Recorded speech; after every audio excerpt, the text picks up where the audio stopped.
نعرہ تکبیر، نعرہ رسالت، نعرہ رسالت، مسلک اعلی حضرت، مسلک اعلی حضرت، غوث کا دامن، خواجہ کا دامن، سید سالار مسعود غازی کا دامن، صابر پاک کلیر کا دامن، وارث پاک کا دامن، نعرہ تکبیر، نعرہ رسالت۔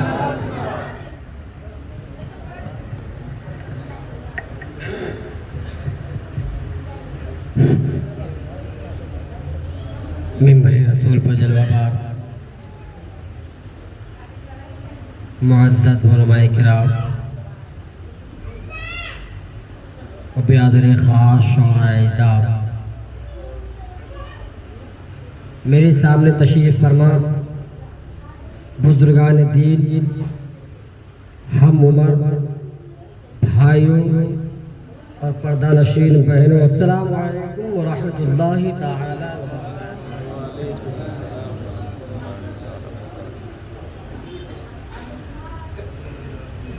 الحمدللہ الحمدللہ حنان المنان،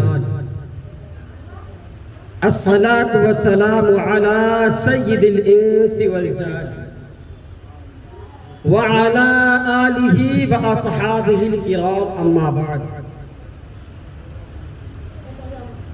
قال اللہ تبارک وتعالی فی القرآن المجید والفرقان الحمید، عالم الغیب فلا یظہر علی غیبہ احدا الا من ارتضی من رسول۔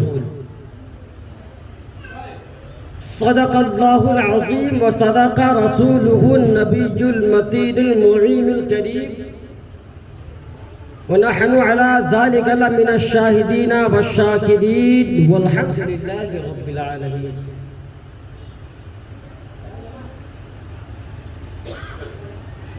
باخدا خدا کا یہی ہے در، باخدا خدا کا یہی ہے در، نہیں اور کوئی مفر مقر۔ باخدا خدا کا یہی ہے در، نہیں اور کوئی مفر مقر، جو وہاں سے ہو یہیں آ کے ہو، جو یہاں نہیں وہ وہاں نہیں۔ میرے عزیز بھائیو، اللہ کا لاکھ احسان و کرم ہے کہ ہمارے امت کے کچھ نوجوان، ہمارے عمر اور ہم جیسے ایمان رکھنے والے کچھ عشاقان رسول صلی اللہ تعالی علیہ وسلم دان کی سرزمین پر بھی آباد ہے۔ ماشاءاللہ، مجھے بہت خوشی ہوئی کہ میں بہت دور تک گیا ہوں، حیدرآباد سے ممبئی تک، ممبئی سے دلی تک، بہت دور دراز کا سفر کیا ہوں، لیکن کم مجمع میں اتنی دیر تک ڈٹ کر بیٹھے رہنا ہر کسی کے اندر نہیں دیکھا۔ اللہ کا لاکھ احسان ہے کہ پروردگار نے حبیب قریب صلی اللہ تعالی علیہ وسلم کا عشق آپ حضرات کے سینوں میں ایک دم کوٹ کوٹ کر بھر دیا ہے۔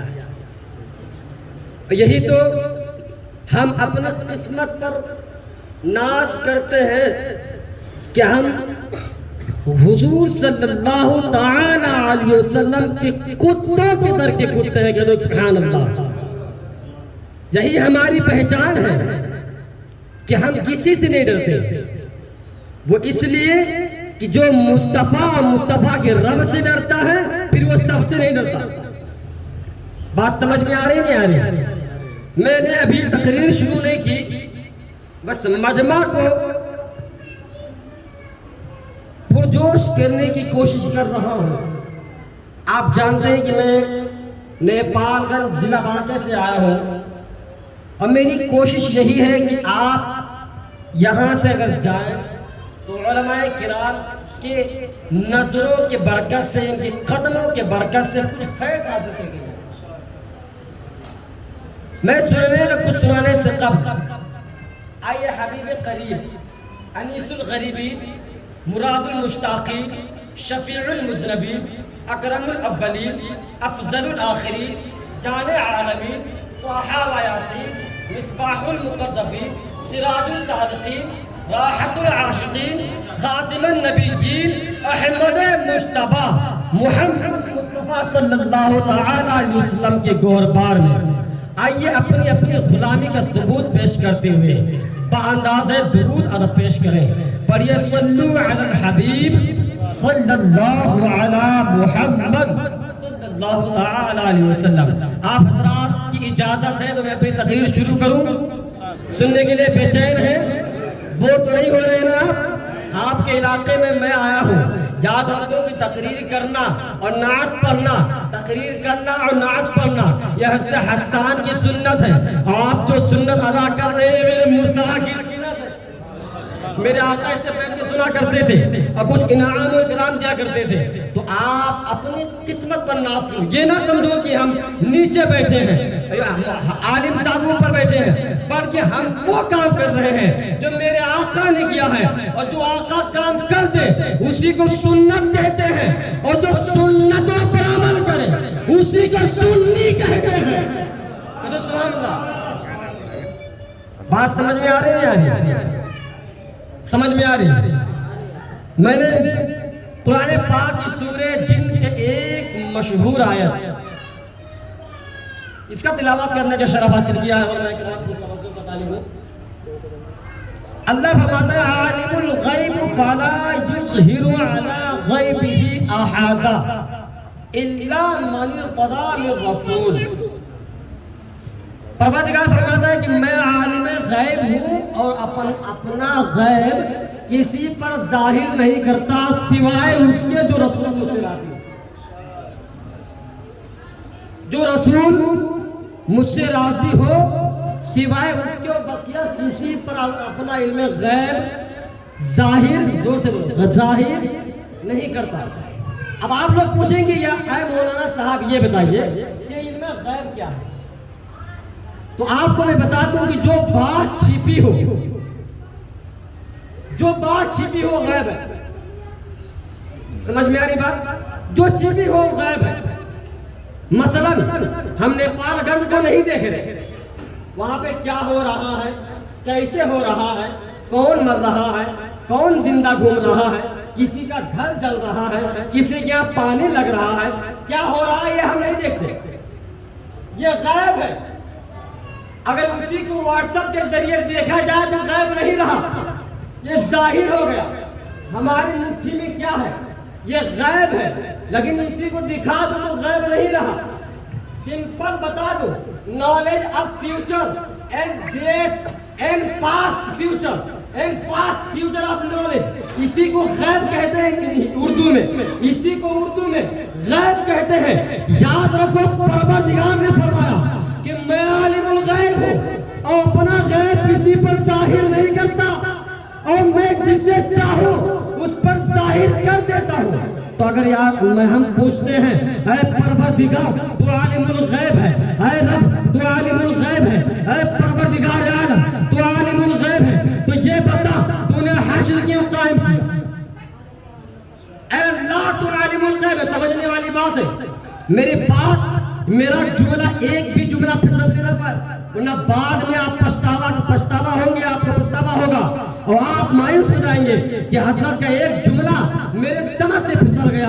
کاش کی سن لیا کرتا، کاش کی سن لیتا تو بات میرے سمجھ میں اتر جاتا.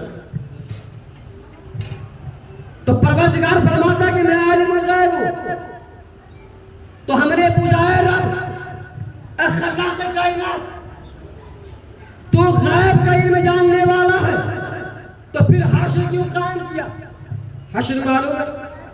حشر ایک میدان ہے، ایک فیلڈ ہے جس کو پروردگار دنیا تباہ کرنے کے بعد پیدا فرمائے گا. اسی حشر کے میدان میں ہمارا آپ کا اعمال تولا جائے گا اور ہمارا آپ کا حساب کیا جائے گا.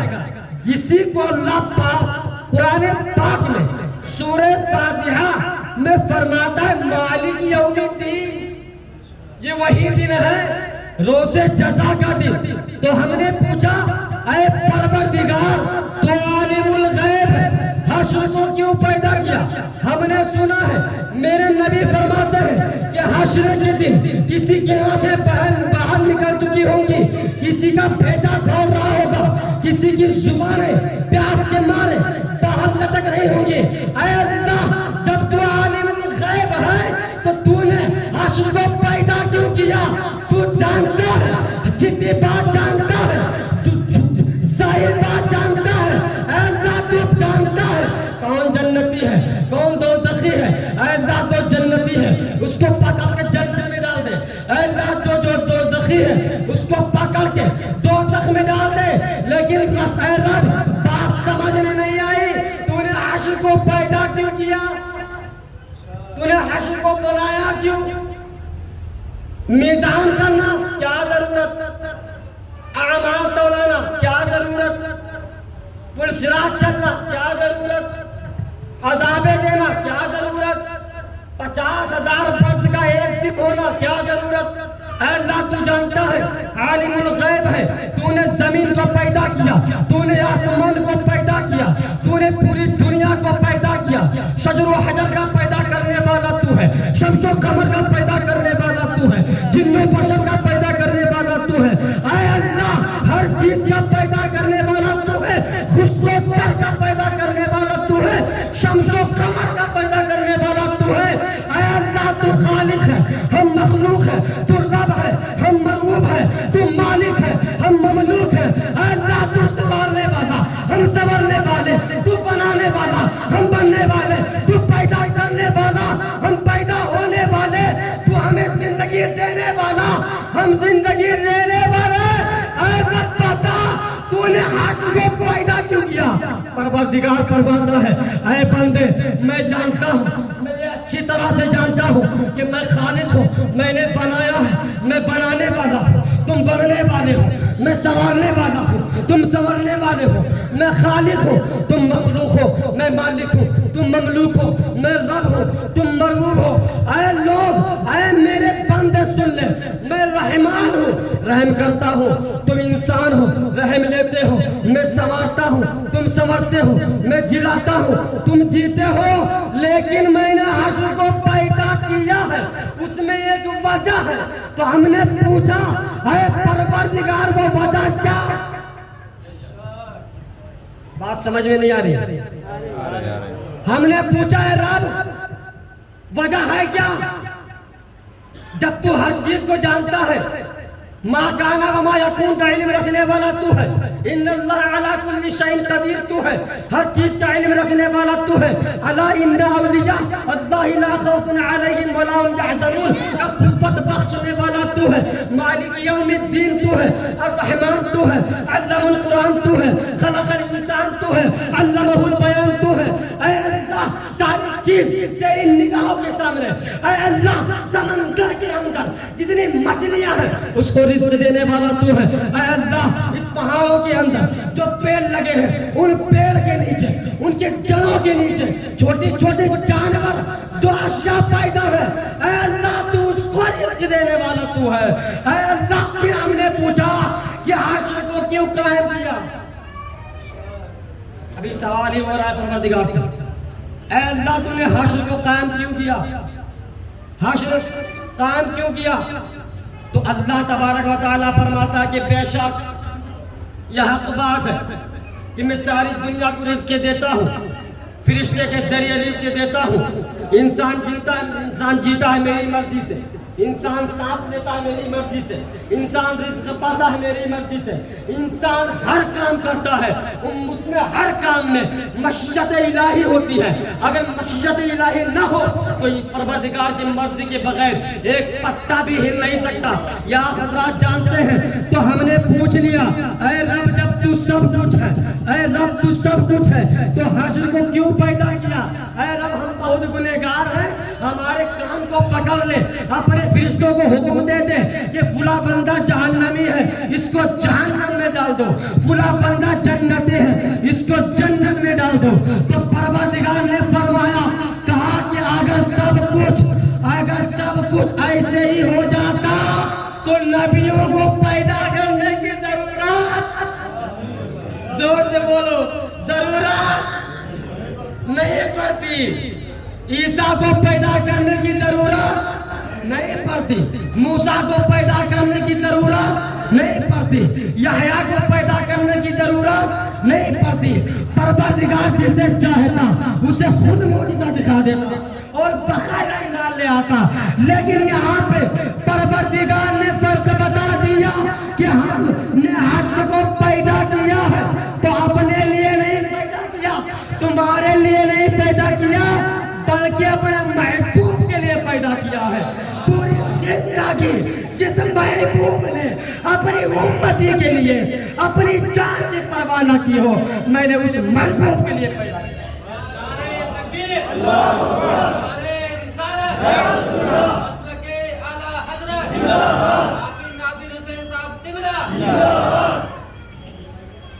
اے رب, بات پوری مکمل سے سمجھ نہیں آئی. تم نے محبوب کے لیے پیدا کیا تو محبوب سے ہمارا کیا تعلق, محبوب سے ہماری کیا نسبت؟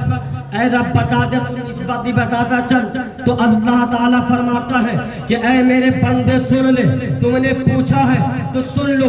تم نے حشر کا بیان تو سن لیا کہ بھیجے کھولتے ہوں گے, تم نے قیامت کا بیان تو سن لیا کہ آنکھیں باہر لٹک رہی ہوں گی, تم نے قیامت کا بیان تو سن لیا کہ زبانیں باہر لٹک رہی ہوں گی, آنکھیں بہہ جائیں گے, یہ گوشت سڑ جائیں گے, کسی کا بھیجا کھول رہا ہوگا, کسی کی آنکھیں باہر لٹک رہی ہوں گی, کسی کے گناہوں کے سبب ٹخنوں تک, گھٹنوں تک, یہاں تک کہ گردنوں تک پسینہ ہی پسینہ ہوگا, اور اتنا بدبودار پسینہ ہوگا کہ اگر اس بدبو کا ایک قطرہ دنیا میں آ جائے تو پوری انسانیت تباہ ہو جائے گی.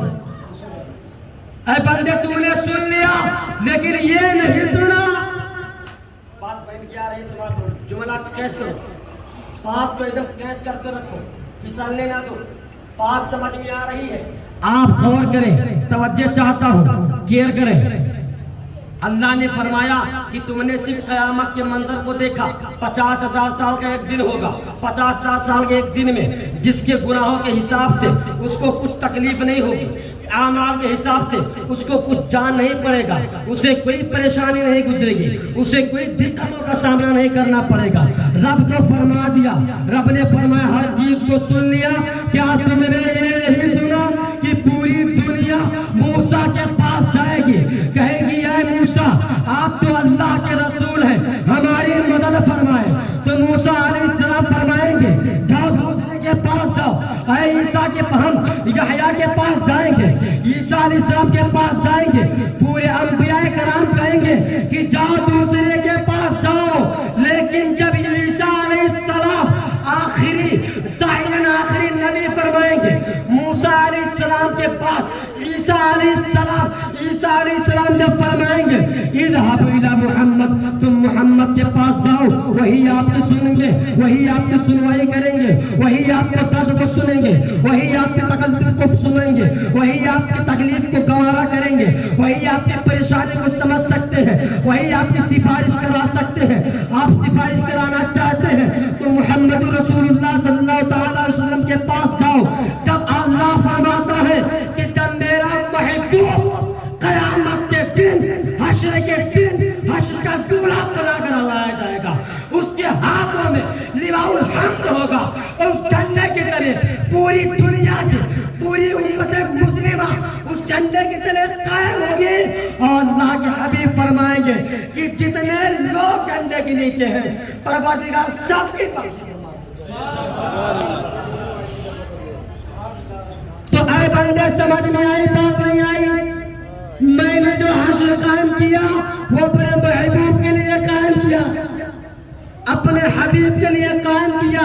اسی کو جب اعلیٰ حضرت کنزور کرام مجدد دین و ملت سنتے ہیں تو آخری نجدیت کے تابوت پر آخری ایمان کا قلعہ ٹوکتے ہوئے کہتے ہیں کہ پیش حق مجدہ شفاعت کا سناتے جائیں گے, آپ روتے جائیں گے, ہم کو ہنساتے جائیں گے.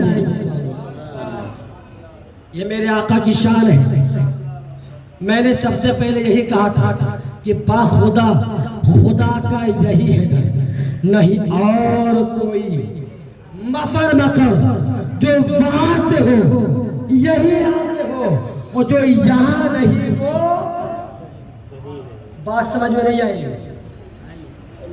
اعلیٰ حضرت ہمیں اشارہ دینا چاہتے ہیں کہ جو وہاں سے ہو یہیں آ کے ہو، جو یہاں نہیں وہ وہاں نہیں۔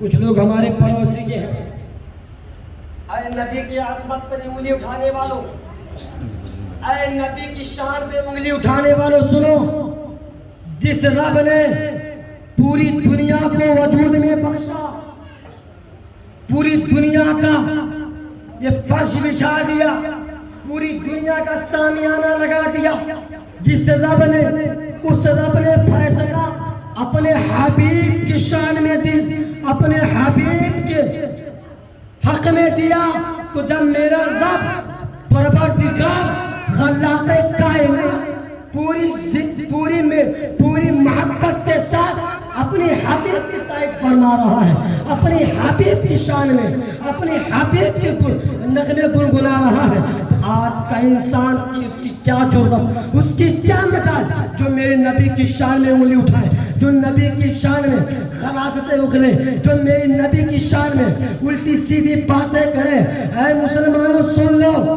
کہ ہم نے پوری دنیا میں 650 سال تک سلطنت عثمانیہ جیسی سلطنت کے ذریعے، سلطنت خافیہ کی جیسی سلطنت کے ذریعے آج یہ حکومت پر حکم کرنے والے ہم ہیں، اور یہ حکومت ہمارے ایمان کے ذریعے تھی، ہمارے رسول کے محبت کے ذریعے تھی۔ انہیں بتا دو کہ ہمارا ایمان آج بھی باقی ہے، ہمارا ایمان آج بھی باقی ہے۔ اے مسلمانوں تم گھبراؤ مت، جس نے مصطفیٰ کے دامن میں اپنے آپ کو بیچ دیا، اپنے آپ کو دے دیا، تو پھر یہ سمجھو کہ وہ رب کا ہو گیا، اور جس کا رب ہو جاتا ہے نا پھر اس کا سب ہو جاتا ہے، جس کا رب ہو جاتا ہے اس کا سب ہو جاتا ہے۔ تو اے مسلمانوں گھبرانے کی ضرورت نہیں ہے، یاد رکھو کہ ہم محمد رسول اللہ صلی اللہ تعالیٰ علیہ وسلم کے در کے غلام ہیں، ان کے غلام ہیں۔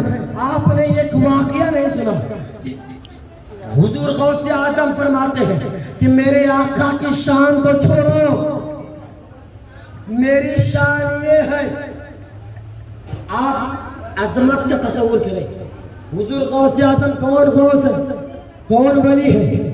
آپ فرماتے ہیں، علماء ہند فرماتے ہیں، علماء عالم فرماتے ہیں، بلکہ بزبان غوث اعظم ہے۔ آپ فرماتے ہیں کہ جس طرح تمام انبیاء میں، تمام رسولوں میں سب سے افضل میرا رسول یعنی ہمارا رسول ہے، اسی طرح تمام ولیوں میں سب سے افضل غوث اعظم ہے، سب سے افضل حضور عبدالقادر جیلانی ہے۔ آپ فرماتے ہیں کہ بچپن میں اس سورج کے پاس، اس چاند کے پاس جایا کرتا تھا، اس چاند پہ جایا کرتا تھا۔ میری عمر جب 25 سال کی ہوئی، میں امامت کرنے لگا، درسگاہ سنبھالنے لگا۔ ایک عورت آئی، کہا کہ اے عبدالقادر یہ انڈا کھا لو، اور اس انڈا کھانے کے بعد جب تمہارے اندر کوئی طاقت آئے گی، تم اس طاقت سے تم چاند پر جاؤ گے، اور چاند پر جانے کے بعد جو تمہیں پروردگار قوت بخشے گا، اس قوت کے ذریعے تھوڑا سا تو اس عورت نے پوچھا، اس ضعیفہ نے سوال فرما لیا، سوال دریافت کر لیا کہ اے عبدالقادر تم اب چاند پر کیوں نہیں جاتے، تم اب آسمان پہ کیوں نہیں جاتے؟ تو حضور عبدالقادر جیلانی البغدادی فرماتے ہیں کہ اے میری امی جان، وہ بچپن کا زمانہ تھا جب عبدالقادر چاند پہ جایا کرتا تھا۔ اے امی جان، اب مجھے چاند پہ جانے کی ضرورت نہیں، بلکہ چاند خود میرے پاس آتا ہے۔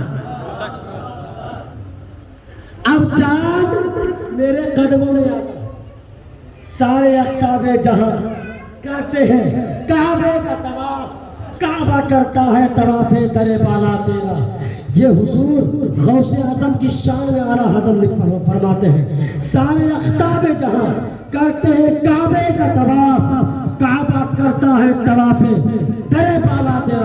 وہ غوث اعظم فرماتے ہیں کہ نبی کی بات تو درگزر دور کی بات ہے، نبی کی شان سے بہت دور کی بات ہے، میرے اندر پروردگار نے اتنی قوت بخشی ہے کہ میں پوری دنیا کو اپنی ہتھیلی پر اس طرح دیکھتا ہوں جیسے کوئی بندہ اپنے ہاتھ میں رائی کا دانہ دیکھ رہا ہو، توری کا دانہ دیکھ رہا ہو۔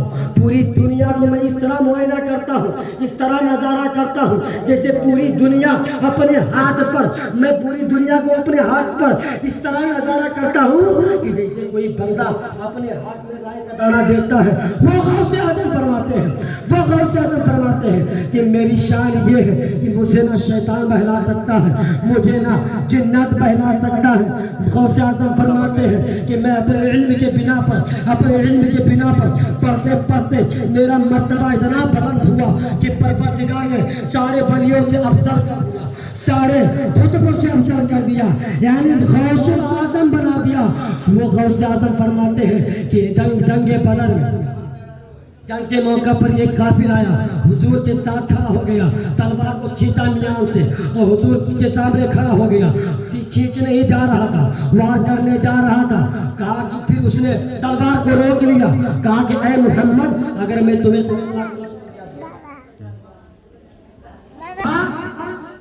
کہ اے محمد ابن عبداللہ اگر وہ رسول کہہ دیتا، اگر وہ رسول مان لیتا تو جنگ کس بات کی تھی؟ اس نے کہا اے محمد اگر میں تمہیں قتل نہ کروں تو تم مجھے کیا دو گے؟ بات سمجھ میں آئی؟ مکین و مکہ تمہارے لیے، چنین و چنا تمہارے لیے، ہم آئے یہاں تمہارے لیے، یا رسول اللہ اٹھے بھی وہاں تمہارے لیے۔ اس کافر نے اپنی تلوار کو روک لیا اور جب پوچھا کہ اے محمد ابن عبداللہ میں تمہیں قتل نہ کروں تو تم مجھے کیا دو گے؟ تو پتہ چلا اس کافر کو یقین تھا، اس کافر کو اتنا بھروسہ تھا محمد پر کہ میں جو مانگوں گا وہ محمد دے سکتے ہیں، میں جو مانگوں گا محمد، زور سے بولو محمد دے سکتے ہیں۔ اب جب سوال اس کا سنو، بات سمجھ میں آ رہی، سوال اس کا سنو، اس نے سوال کیا کہ اے محمد ابن عبداللہ میں تمہیں قتل نہ کروں تو تم مجھے کیا دو گے؟ میرے آقا نے فرمایا تم جو مانگو گے، زور سے بولو جو مانگو گے میں تمہیں دوں گا۔ بات سمجھ میں نہیں آئی؟ میرے آقا نے فرمایا جو مانگو گے۔ اب جو کے اندر کوئی طے بات نہیں رہ گئی، کسی بات کا احاطہ نہیں رہ گیا۔ اگر آپ مجھ سے مانگ لیں یا مجھ سے کہہ دیں، مثلا مثال کے طور پر آپ مجھ سے کہہ دیں کہ حضرت میں آپ کو یہاں ڈانگ کی سرزمین سے نیپال کی سرزمین، نیپال گنج کی سرزمین تک چھوڑ دوں گا، آپ مجھے یہ دیں گے؟ آپ مجھے موٹر سائیکل دیں گے تو موٹر سائیکل کی حد ہوگی، اب موٹر سائیکل کے علاوہ کچھ نہیں دوں گا۔ آپ مجھے ایک ٹی وی دیں گے، ٹی وی کی حد ہو گئی، ٹی وی کے علاوہ موٹر سائیکل نہیں دوں گا۔ آپ مجھے 10,000 روپیہ دیں گے تو 10,000 کی حد ہو گئی، اس کا احاطہ ہو گیا۔ 10,000 سے اگر راضی ہوا تو 10,000 کے علاوہ 11,000 نہیں دے سکتا، ٹی وی نہیں دے سکتا، موٹر سائیکل نہیں دے سکتا۔ لیکن اگر میں کہہ دوں، اگر میں کہہ دوں کہ جو مانگو گے دوں گا، اب جو کے اندر کوئی چیز احاطہ، شمار، لمٹ نہیں رہی، انلمیٹڈ، بے شمار، میں نے کہہ دیا جو مانگو گے دوں گا۔ اب تمہاری مرضی، آپ کی مرضی، آپ میرے کپڑے بھی مانگو، آپ میرے گھر بھی مانگ سکتے ہیں۔ اب جو کے اندر گھر بھی آتا ہے، کپڑے بھی آتا ہے، زمین و جائیداد بھی آتا ہے، پراپرٹی آتی ہے، گاڑی گھوڑا آتا ہے، ہر چیز، زمین و آسمان آتا ہے، ہر چیز آتا ہے۔ تو حالانکہ آپ کو بھروسہ ہے کہ امام صاحب، مولانا صاحب زیادہ سے زیادہ 1,000 روپیہ سے علاوہ زیادہ نہیں دے سکتے، اب مجھے زیادہ نہیں مانگنی چاہیے۔ انہوں نے کہہ بھی دیا ہو تو زیادہ نہیں مانگنی چاہیے، لیکن یہاں پہ آپشن دیکھو، اگر میں آپ سے کہہ دوں کہ جو چاہو تو آپ کی دماغ میں آگے کیا مانگوں، اب جھوک کے اندر بہت کچھ ہے. کیا مانگ لوں یہ زبان سے ہارے, کیا مانگ لوں انہیں دینا پڑے گا, جو مانگ لوں دوں گا. لیکن یاد رکھو آپ کو ہم پر بھروسہ ہے کہ یہ اتنا ہی دے سکتے ہیں, بلکہ اس کے علاوہ زیادہ نہیں دے سکتے. لیکن کافر نے جب اپنی تلوار کو اٹھا کر محمد رسول اللہ صلی اللہ تعالی علیہ وسلم کے سامنے روک دیا تو آقا نے فرمایا جو مانگو گے دوں گا, جو مانگو گے. ایمان دیکھو, ابھی ایمان نہیں لایا, زور سے بولو ایمان لایا کہ نہیں لایا؟ ابھی ایمان نہیں لایا. ابھی اس کے ہاتھ میں ننگی تلوار ہے, گھوڑے پہ بیٹھا سوار ہے, اور اس کے دماغ میں چل رہا قاتل مسلمانوں کو مختار ہے. اس کے دماغ میں یہی بات چل رہی ہے کہ محمد کو قتل کرو. میرا مقصد یہ ہے, میری جنگ کا مقصود یہی, میری جنگ کا نتیجہ یہی ہے, اس کا رزلٹ یہی ہے کہ میں محمد کو قتل کروں, ان کا قاتل بن جاؤ. لیکن جب اس نے اپنی تلوار کو روک دیا, کہا کہ جو مانگو گے دوں گا, تو اس نے کہا کہ یہ بتاؤ آپ مجھے یہ دلا سکتے ہیں کہ میں تمہارے رب کے پاس جاؤں تو کیا آپ اپنے رب سے میرے گناہوں کو معاف کرا سکتے ہیں؟ میرے گناہوں کو معاف کرا سکتے ہیں؟ تو میرے آقا نے بشارت دے دی, میرے آقا نے بشارت دے دی, اے فلاں ابن فلاں, جات الرب تو بہت دور ہے. محمد ابن عبداللہ کہتا ہے کہ تو ایمان لے آ, جیسا ہی لا الہ الا اللہ پڑھے گا تجھ پر جنت فرض ہو جائے گی. زور سے بولو, جنت فرض ہو جائے گی. اتنا جب سنا اس نے, اس کی آنکھوں میں آنسو آ گئے, اس کے چشمے سے اشک جھلکنے لگے. کہا کہ یا رسول اللہ مجھے کلمہ پڑھائیے, یا رسول اللہ مجھے کلمہ پڑھاؤ, مجھے حرام میں داخل کرو. میرے آقا اسلام کے چہرے پر کو دیکھا, ابھی گھوڑے پہ بیٹھا ہے. میرے آقا نے فرمایا لا الہ الا اللہ پڑھو, پڑھو لا الہ الا اللہ. اس نے کہا لا الہ الا اللہ, کہا کہ محمد رسول اللہ, کہا کہ محمد رسول اللہ. تم آج سے مسلمان ہو گئے. اتنا کہنا تھا کہ وہ دست بوسی کے لیے ہر ایمان والے کے لیے, ہر ایمان والے کی یہی عادت ہوتی ہے, یہی کرتویہ ہوتا ہے, یہی فرض ہوتا ہے کہ جب ایمان لاتا ہے تو حضور کی دست بوسی کر لیا کرتا ہے. حضور کی نسبت زیارت بنسبت برکت حضور کی دست بوسی کر لیتا ہے. وہ دست بوسی کرنے کے لیے وہ گھوڑے سے اترا, زمین پہ آیا, زمین پہ ایک قدم رکھا کہ اب وہ کافر نہیں رہا, وہ صحابی ہو گئے. زور سے بولو, وہ کافر نہیں رہا. جس نے مصطفیٰ کے لبوں سے لب ملا کر, مصطفیٰ کی آواز سے آواز ملا کر کلمہ پڑھ لیا ہو, اب وہ کافر کہاں رہا؟ زور سے بولو, اب وہ کافر کہاں رہا؟ یقین رکھو کافر نہیں رہا. اب نہ اس نے نماز پڑھی, نہ روزہ رکھی, نہ زکات دی, نہ نفل نماز, نہ عبادت, نہ فجر کی نماز, نہ ظہر کی نماز, نہ عصر کی نماز, نہ مغرب کی نماز, نہ عشاء کی نماز. یہاں تک کہ اس نے اتنی مہلت اسے نہیں ملی کہ وہ رسول کی زیارت کے مطابق, رسول کی زیارت کے ساتھ ساتھ رسول کی دست بوسی بھی کر سکے, رسول کی قدموں کی بوسی بھی کر سکے, قدم بوسی بھی کر سکے. اس صحابی کے مرتبے کو یاد رکھو, اس صحابی کے مرتبے کو غوث اعظم فرماتے ہیں کہ اس نبی تو بہت دور کی بات ہے جس نے آدھے گھنٹے کے لیے ایمان لایا اور ایمان کی حالت میں نبی کو دیکھا, رخ زیبہ مصطفیٰ کو دیکھا, اس کے گھوڑوں کے. یاد رکھو, سنو میری بات توجہ کرو. غوث اعظم فرماتے ہیں کہ جو صحابی مرا, ابھی نماز نہیں پڑھا مر گیا, روزہ نہیں رہا مر گیا, اس کے گھوڑوں کے ٹاپوں طول کے مطابق غوث اعظم فرماتے ہیں کہ ان کے گھوڑوں کی ٹاپوں کی دھول کی نظر میری کتنی حیثیت ہے. تو بتاؤ جس کے آپ بارے میں غوث الاعظم کہتے ہیں کہ کچھ ایک گھنٹے کی صحابی کے مد مقابل میری کوئی اوقات نہیں. یہ بتاؤ کہ جس نے حضور صلی اللہ تعالی علیہ وسلم کو دیکھا ہو جو نبی کا داماد ہو، نبی کا چچیرا بھائی ہو، شیر خدا، پیغمبر مصطفیٰ، پیغمبر شیر خدا، داماد مصطفیٰ ہو، اس کے مرتبہ کیا ہوگا؟ اس کی مرتبیت کو کون پہنچ سکتا ہے؟ اس کی عزت کو کون پہنچ سکتا ہے؟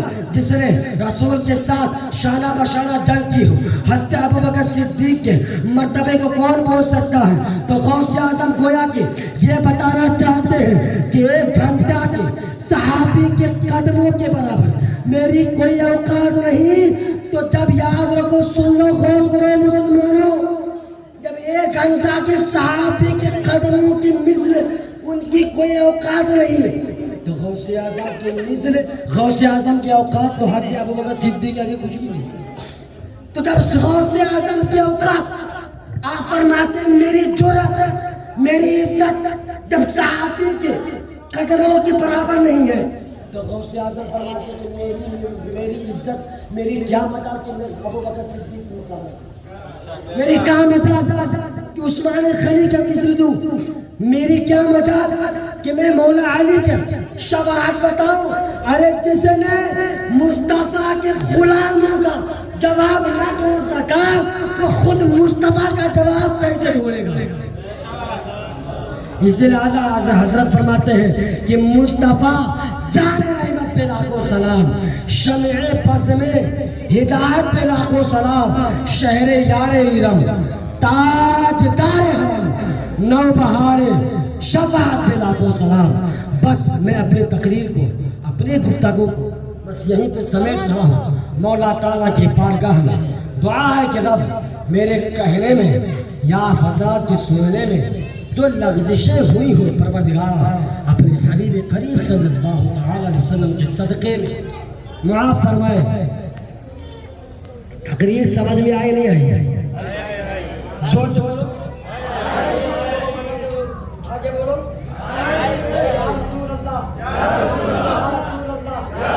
تقریر سمجھ میں آ گئی نا؟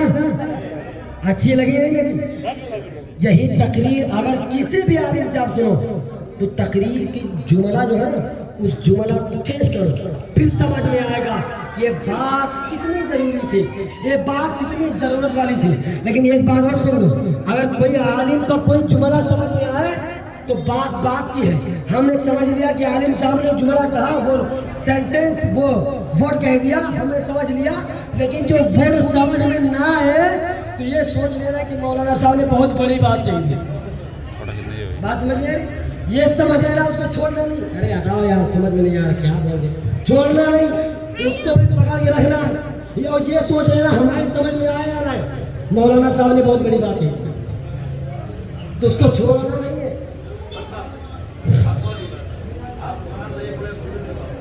آپ اس کو چھوڑو مت۔ میں پروردگار کے بارگاہ میں توبہ کرتا ہوں، آپ میرے آزاد میرے ساتھ آواز میں نواز اللہ کے ہاتھوں کو اٹھا کر توبہ کیجیے۔ استغفر اللہ ربی من کل ذنب واتوب الیہ، استغفر اللہ ربی من کل ذنب واتوب الیہ، استغفر اللہ ربی من کل ذنب واتوب الیہ۔ کلمہ شہادت پڑھیے، اشہد ان لا الہ الا اللہ محمد رسول اللہ صلی اللہ تعالی علیہ وسلم۔